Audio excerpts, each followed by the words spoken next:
இங்கும் உண்டு என்றேனோ பிரகலாதனை போலே. சாமி, இது பிரகலாதனின் கதை. அனைத்து கோயில் வாசலிலும் ஜெயன் விஜயன் என்று 2 பேர் காவல் காத்து கொண்டிருப்பார்கள். இவர்களுக்கு துவாரபாலகர்கள் என்று பெயர். இந்த துவாரபாலகர்களுக்கு ஒரு கதை இருக்கிறது. ஒரு சமயம் மகரிஷிகள் மகாவிஷ்ணுவை தரிசனம் செய்ய வைகுந்தம் வந்தார்கள். நுழைவாயிலில் காவல் புரிந்த ஜெயன் விஜயன் இருமாப்புடன் மகரிஷிகளை தடுத்தார்கள். அடியார்களுக்கு என் கதவு தாளிடப்படாமல் எப்பொழுதும் திறந்தே இருக்கும்படி பார்த்து கொள்வதுதான் ஜெயன் விஜயனின் வேலை. ஆனால் அவர்கள் தடுத்தவுடன் வந்த ரிஷிகள் கோபமடைந்து பூமியில் பிறக்க கடவது என்று சாபமிட்டார்கள். ஜெய விஜயர்கள் தங்கள் தப்பை உணர்ந்து பெருமாளிடம் சென்று சாப விமோச்சனம் கேட்டார்கள். என் அடியார்களிடம் நீங்கள் செய்த இந்த தப்பை என்னால் மன்னிக்கவும் முடியாது, உங்கள் சாபத்தை என்னால் மாற்றவும் முடியாது என்றார் பெருமாள். ஜெயன் விஜயன் ஏமாற்றத்துடன் பெருமாளை பார்த்தார்கள். பெருமாள் சொன்னார், பூமியில் கொடிய அசுரர்களாக பிறந்து 3 பிறவிகள் என்னை எதிர்த்து வாழ்வது அல்லது பல பிறவிகள் என்னை வணங்கி வாழ்வது, இதில் ஏதாவது ஒன்றை நீங்கள் உங்கள் விருப்பம் போல தேர்ந்தெடுங்கள் என்று கூறினார். பெருமாளே, உங்களை விட்டு பல பிறவிகள் பிரிந்து வாழ்வது கஷ்டம். அதனால் 3 பிறவிகள் உங்களை எதிர்த்து வாழ்ந்து அடிபட்டு மீண்டும் வருகிறோம் என்றார்கள். எங்கள் பிறவி முடியும் சமயத்தில் நீங்கள் பெருமாள் என்பதை நாங்கள் உணர வேண்டும் என்றார்கள். பெருமாளும் சரி என்றார். இந்த ஜெயன் விஜயன் தான் ஹிரண்யகசிபு ஹிரண்யாக்ஷனாக பிறந்தார்கள். அசுரன் ஹிரண்யாக்ஷனும் ஹிரண்யகசிபுவும் சகோதரர்கள். இருவரும் இரக்கமற்றவர்கள். ஹிரண்யாக்ஷன் தான் இப்புவியை கடலின் அடியில் ஒளித்து வைத்து ஸ்ரீமன் நாராயணனை வராக அவதாரம் எடுக்க வைத்தான். ஸ்ரீ வராகர் பூமியை காப்பாற்றிய பின் ஹிரண்யாக்ஷனை வதைத்து விட்டார். ஸ்ரீஹரி எடுத்த வராக அவதாரத்தில் தன்னுடைய உடன் பிறப்பாகிய ஹிரண்யாக்ஷனை கொன்றுவிட்டார் என்று கேட்டதும் ஹிரண்யகசிபு துயரமடைந்தான். அதனால் அவனுக்கு பரந்தாமன் மீது சொல்ல முடியாத கோபம் ஏற்பட்டது. உடனே சூலத்தை தன் கையில் எடுத்தான். தன் அரக்கர் குலத்தை கூட்டினான். அரக்கர் குல கொழுந்துகளே, எனது தமையனின் இறப்பிற்கு காரணமான ஸ்ரீஹரியையும் தேவர்கள் அனைவரையும் அழிக்க வேண்டும். நீங்கள் உடனே புறப்பட்டு போய் அந்தணர்கள், தேவர்கள், பசுக்கள் முதலியவற்றை துன்புறுத்தி கொல்லுங்கள் என்றான். ஹிரண்யகசிபுவின் கட்டளையை ஏற்ற அரக்கர்கள் பெரியோர்களையும் அந்தணர்களையும் கொன்று குவித்தனர். ஆனால் யாராலும் வெல்வதற்கரிய வீரத்தை தான் பெற்றாலன்றி ஸ்ரீஹரியை ஒழிக்க முடியாது என உணர்ந்தான். அழியாத ஆயுளையும் 3 உலகங்களையும் அடக்கி ஆளும் வல்லமையையும் வேண்டி பரமனை நோக்கி தவம் செய்ய புறப்பட்டான். மந்திரமலை சாரலுக்கு வந்தான். கால் கட்டை விரலை தரையிலே ஊன்றினான். கைகளை மேலே தூக்கினான். விண்ணுலகை நோக்கி நின்றான். ஊழிக்காலத்தில் காணும் சூரியனுடைய ஒளிக்கிரகணங்களைப் போல செஞ்சடை விரிய காட்சியளித்தான். பிரம்மதேவனை நோக்கி உக்ரமான தவத்தில் ஆழ்ந்தான். நாட்கள் நகர்ந்தன. வருடங்கள் பல ஓடின. இவனுடைய தவத்தால் எழுந்த யோகாக்னியின் தகிப்பை தாங்க முடியாமல் சகல ஜீவராசிகளும் வருந்தின. தலையிலிருந்து மேகக்கூட்டம் போன்ற புகை மண்டலம் எழுந்தது. 3 உலகத்தையும் அது சூழ்ந்தது. ஆறுகளும் சமுத்திரங்களும் கொந்தளித்தன. திசைகள் எங்கும் ஒரே தீப்பொறி கக்கி அனல் எரிந்தது. தேவர்கள் அவனுடைய தவ பலத்தினால் பயந்து பிரம்மாவிடம் சென்று, உங்கள் பதவிக்கே ஆபத்து வரும் வகையில் ஹிரண்யகசிபு தவம் மேற்கொண்டிருக்கிறான். அவனது தவத்தால் உண்டாகும் அக்னியை எங்களால் தாங்க முடியவில்லை. உடனே அவனது தவத்தை நிறுத்த ஏற்பாடு செய்யுங்கள் என்றனர். தேவர்கள் சொன்னதை கேட்ட பிரம்மா மந்திரமலை சாரலுக்கு வந்தார். அங்கே ஹிரண்யகசிபு இருந்த இடத்தில் புற்றும் புதர்களும் மூடி கிடந்தன. எறும்பு அரித்த தோலும் சதையும் மிஞ்சி எலும்பு கூடாக இருந்தான். அவனை இந்நிலையில் பார்த்து, ஹிரண்யா, உனக்கு என்ன வரம் வேண்டும் கேள் என்றார். அவன் மீது தன் கமண்டல தீர்த்தத்தை தெளித்தார். கட்டையில் மூண்ட தீயென கசிபு வெளிவந்தான். உருக்கி வார்த்த பொன் மேனியுடன் பிரம்மதேவனை வணங்கினான். லோகபிதாவே, உங்களுடைய சிருஷ்டி எதானாலும் எனக்கு மரணம் சம்பவிக்க கூடாது. அது மட்டுமல்ல, எனக்கு உள்ளும் புறமும் பகலிலும் இரவிலும் விண்ணிலும் பூமியிலும் மரணம் ஏற்படக்கூடாது.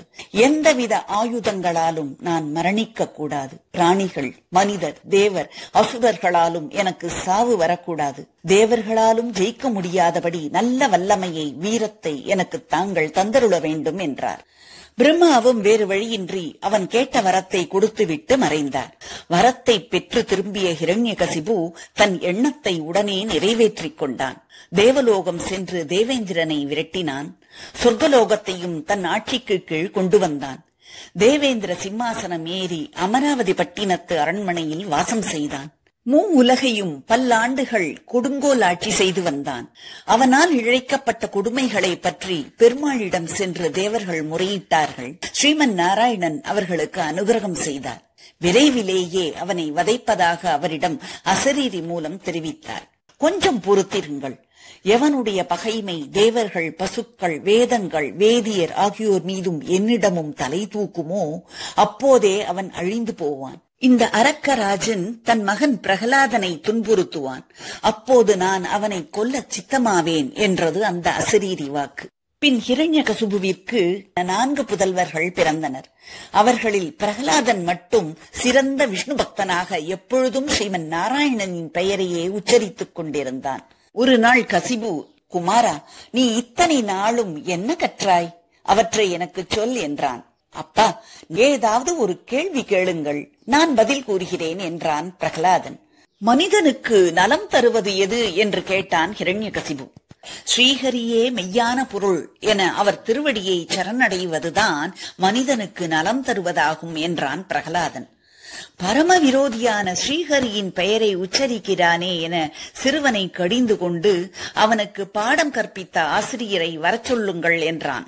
அவர்களோ, நாங்கள் பலமுறை என்ன சொல்லிக் கொடுத்தாலும் காதில் போட்டுக்கொள்ளாமல் எல்லாம் ஸ்ரீஹரியின் செயல் என்று எங்கள் வார்த்தைகளை உதாசீனம் செய்தான் என்றார்கள். யாரும் அணுகாதபடி இனி தனிமையில் அமர்த்தி பாடம் கற்பியுங்கள் என்றான். எவ்வளவு முயன்றும் பிரகலாதன் தன் எண்ணத்தை மாற்றிக்கொள்வதாக தெரியவில்லை. ஹரி பூஜையே சிறந்தது, காலம் முழுவதும் ஹரியை பின்பற்ற வேண்டும் என்று ஹரியை புகழ்ந்து பேசிக்கொண்டே இருந்தான். இப்படி ஹரியின் நாமத்தையே உச்சரிக்கும் இந்த பிள்ளை எனக்கு தேவையில்லை, இவனை கொன்று விடுங்கள் என்று ஆணையிட்டான் ஹிரண்யகசிபு. அவனை எப்படியெல்லாமோ கொல்ல முயன்றும் ஹிரண்யனின் ஆட்களால் பிரகலாதனை ஒன்றும் செய்ய முடியவில்லை. அது மட்டுமல்ல, பிரகலாதன் தன் சகாக்களுக்கு ஸ்ரீஹரியின் பெருமையையும் புகழையும் எடுத்துரைத்துக் கொண்டிருந்தான். அப்போது அந்த மாணவர்கள், பிரகலாதா, குருவிடம் உபதேசம் பெறாமல் இப்படி ஞானம் பேசும் அறிவு உனக்கு எப்படி வந்தது என்று கேட்டனர். தோழர்களே, என் தந்தை பிரம்மாவை குறித்து அதீத பராக்கிரமும் அழியா வாழ்வும் வளமும் தேடி மகேந்திரமலை சாரலில் உக்கிரதவம் இயற்றினார். அது சமயம் அவருக்கு பயந்திருந்த தேவர்கள் தைரியத்தோடு தத்தம் இருப்பிடம் வந்து அசுரர்களை தாக்கினர். அசுரத் தலைவராகிய என் தந்தை இல்லாத காரணத்தால் அசுரர்கள் தேவர்களிடம் தோற்று போனார்கள். இந்திரனோ அசுரேந்திர பட்டினத்தை சூறையாடினான். அது சமயம் கர்ப்பவதியாகிய என் தாயாரை பிடித்து இழுத்துக் கொண்டு போனான். வழியில் நாரத மகிழ்ச்சி அவனை சந்திக்க நேர்ந்தது. இந்திரனே, நீ கர்ப்பவதியான ஒரு பெண்ணை இப்படி வருத்துவது தகாது. மேலும் இவர் பிறர் ஒருவனுடைய மனைவி அல்லவா என்று நாரதர் இந்திரனை கேட்டார். நாரதரை இந்திரன் வணங்கி, மகரிஷியே, எனது எதிரியை முளையிலேயே கிள்ளிவிட்டு இவளை பாதுகாப்புடன் அனுப்பி வைப்பேன் என்றான். இந்திரனே, நீ நினைப்பது முற்றிலும் தவறு. இவள் கருவறையில் வளரப்போகும் சிசு அசுரகுல பிறவியாக இருந்தாலும் அந்த சிசு சிறந்த பாகவத உத்தமனாக விளங்கப் போகிறான். ஸ்ரீஹரியிடம் அளவற்ற பக்தி கொண்டு அனைவராலும் போற்றப்படுவான். அவனால் உனக்கோ தேவர் குலத்திற்கோ எந்தவித தீங்கும் ஏற்படாது என்றார் நாரதர். இதை கேள்விப்பட்ட இந்திரன் மகிழ்ச்சி அடைந்தான். மேலும், நாரதரே, தாங்கள் கருத்துப்படி இவளை பாதுகாப்புடன் அவளது இருப்பிடத்திற்கு அனுப்பி விடுகிறேன் என்று கூறி அவளது காலடியை தொட்டு வணங்கினான். அதன் பிறகு என் தாயாரை நாரதர் அவர் ஆசிரமத்திற்கு அழைத்துச் சென்று அவள் கர்ப்பவதியாக இருந்த பொழுது அவளுக்கு தர்மங்களை உபதேசம் செய்தார். என் தந்தை தவம் முடிந்து திரும்பியதும் அவளை அனுப்பி வைத்தார். அச்சமயம் கேட்ட உபதேசங்களை என் தாயார் தந்தையின் மீதுள்ள பற்றுதலால் மறந்துவிட்டாள். ஆனால் கருவில் இருந்த நான் அவ்வுபதேசங்களை கேட்டேன் அல்லவா, அதை மறக்கவில்லை. எனவேதான் நான் பிறக்கும் பொழுதே ஸ்ரீமன் நாராயணனிடமும் அளவற்ற பக்தியுடன் பிறந்தேன். இப்படி பாடம் கேட்க வந்த பிள்ளைகளிடம் பிரகலாதன் ஹரியை பற்றி புகழ்ந்து கூறுவதை ஆசிரியர்கள் ஹிரண்யகசிபுவுடன் சென்று கூறிவிட்டனர். கடும் கோபமடைந்த ஹிரண்யன் பிரகலாதனை இழுத்து கொண்டு வரும்படி ஆணையிட்டான். பிரகலாதன் வந்ததும் இடி முழங்குவது போல கர்ஜித்தான். 3 உலகங்களும் என் பெயர் சொன்னாலேயே நடுங்குகிறது. சகல லோகங்களும் எனக்குள் அடங்கி கிடக்கின்றன. தேவாதி தேவர்கள் எல்லாம் என்னிடம் மதிப்பு வைத்து என் பேச்சை கேட்டு நடக்கிறார்கள். அப்படி இருக்க பரம விரோதியான ஸ்ரீஹரி என்னை விட எந்த விதத்தில் மேலானவனாகிவிட்டான் உனக்கு என்றான் ஹிரண்யகசிபு. அதற்கு பிரகலாதன், தந்தையே, நீங்கள் லோகாதிபதிதான். ஆனால் ஸ்ரீஹரி ஒருவரே அனைத்து ஜீவராசிகளுக்கும் ஆதியானவர். அவரே சிருஷ்டி, திதி, சம்ஹாரம் ஆகிய 3 தொழிலுக்கும் அதிபதி. அப்படி இருக்க அவரை விட தாங்கள் எந்த விதத்தில் உயர்ந்தவர் என்று சொல்ல முடியும்? இதை கேட்டு கோபமடைந்த ஹிரண்யன், மடப்பதரே, எங்கும் நிறைந்திருக்கும் உன் ஹரி இப்பொழுது எங்கே இருக்கிறார் என்று வினவினான்.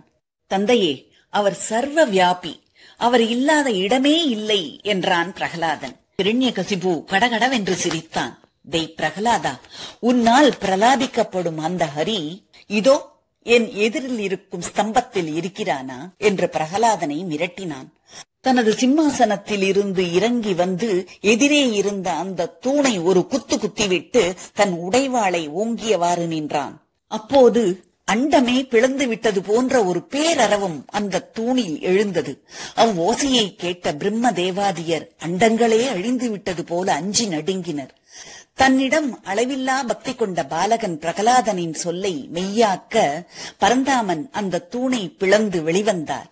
அவரது தோற்றத்தை கண்ட ஹிரண்யகசிபு அதிர்ந்தான். இது என்ன தோற்றம்? இது மனித உருவிலும் இல்லை, மிருக உருவிலும் இல்லை. மனித சிங்கம் போல் தெரிகிறதே. விண்ணை தொடுவது போன்ற நீண்டு வளர்ந்த நெடுமேனி, பிடரி தலை மயிர்களால் தடித்த முகம், வீங்கிய கழுத்து, முகத்தில் உருக்கி வார்த்த பொன் போன்ற கண்கள், மலை குகையைப் போல திறந்திருக்கும் வாய், அதில் கோரை பற்கள், கூர்ந்த வாள் போல் தொங்கும் நாக்கு, தூக்கி நின்ற காதுகள், விரிந்த மார்பு, குறுகிய இடை, கூரிய ஆயுதம் போன்ற நகங்களுடன் கூடிய கைகள், மொத்தத்தில் யாரும் அருகே போக பயப்படும்படியான ஒரு தோற்றம். ஸ்ரீஹரியின் தோற்றத்தை கண்ட அசுரர்கள் நாலாபுறமும் ஓடினர். இதை கண்ட ஹிரண்யன் தன்னை கொல்ல ஸ்ரீஹரி எடுத்த அவதாரமே இது என உணர்ந்தான். தன் கதையை கையில் ஏந்தி நரசிம்மரை எதிர்கொண்டு மோதினான். அவனை கையால் பிடித்து ஒரு வாயிற்படியில் தான் அமர்ந்து கொண்டு அவனை தன் தொடை மீது வைத்துக் கொண்டு கூர்ந்த தன் நீண்ட நகங்களால் ஹிரண்யகசிபு உடலை கீறி கிழித்தார். ரத்தம் பீரிட்டு பாய்ந்தது. அப்போது நரசிம்மருடைய முகம் அக்னி பிழம்பாக காணப்பட்டது.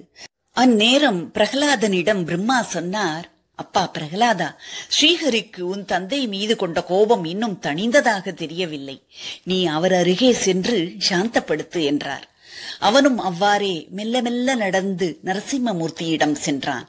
கையை கூப்பி அவர் திருவடி தொட்டு தரையில் விழுந்து வணங்கினான். தன் பாதங்களை பிடித்த பிரகலாதனை பார்த்து ஸ்ரீஹரி மனம் உருகினார். அவன் தலை மீது தன் தாமரை கரம் வைத்து வாழ்த்தினார். பிரகலாதன் மயிர் கூச்செறிய கண்ணீர் மல்கி துதி பாடினான். துதித்து நின்ற பாலகனிடம் உனக்கு வேண்டும் வரம் கேள் என்றார் பகவான். அவனோ, என் மனதில் எந்தவித கோரிக்கையும் எழாமல் இருக்கும்படி தாங்கள் திருவருள் புரிய வேண்டும் என்று வேண்டினான். மனமகிழ்ந்த பகவான் பிரகலாதனை அசுரேந்திரத்திற்கு அரசனாக இருக்கும்படி அனுகிரகித்தார். மேலும், நீ பிறந்த புண்ணியம் உன் தகப்பனோடு 21 மூதாதையரும் கடைத்தேறினர் என அருளிச் செய்தார். விண்ணிலோ மண்ணிலோ, பகலிலோ இரவிலோ, வீட்டிற்கு உள்ளோ புறமோ, மனிதனோ மிருகமோ, ஆயுதமோ நீரோ நெருப்போ, எதுவாலும் தனக்கு மரணம் நேரக்கூடாது என்று சாகாவரம் வாங்கி இருந்த அரக்கர் வேந்தன் ஹிரண்யனின் அகந்தையை அழிக்க மனிதனும் மிருகமும் அல்லாத நரசிம்மராக பகலும் இரவும் அல்லாத அந்தி வேளையில், வீட்டிற்கு உள்ளும் புறமும் அல்லாத வாயில் படியில், மண்ணிலோ விண்ணிலோ அல்லாமல் தனது மடியில் கிடத்தி, எந்த ஆயுதமும் இல்லாமல் தனது கூரிய நகங்களால் அவன் வயிற்றை கிழித்து பக்த பிரகலாதனின் உயிரையும் வார்த்தையையும் காப்பாற்றிய நரசிம்மரின் அவதாரத்திற்கான தனிச்சிறப்பு கூப்பிட்ட குரலுக்கு செவிசாய்ப்பவர் என்பதுதான். அப்படிப்பட்ட பிரகலாதன் பெரும் நிரூபணத்துடன் எம்பெருமான் எங்கும் இருக்கிறார், இங்கிருக்கும் தூணிலும் உள்ளார் என்று கூறியதைப் போல் நான் பெருமாளின் மேல் அபார நம்பிக்கை வைத்து கூறினேனா? இல்லையே. அதனால்தான் இந்த திருக்கோளூரை விட்டு போகிறேன் என்றார் அந்த பெண் பிள்ளை. To watch more videos, subscribe பட்டனையும் பெல் பட்டனையும் பிரஸ் செய்து கொள்ளுங்கள்.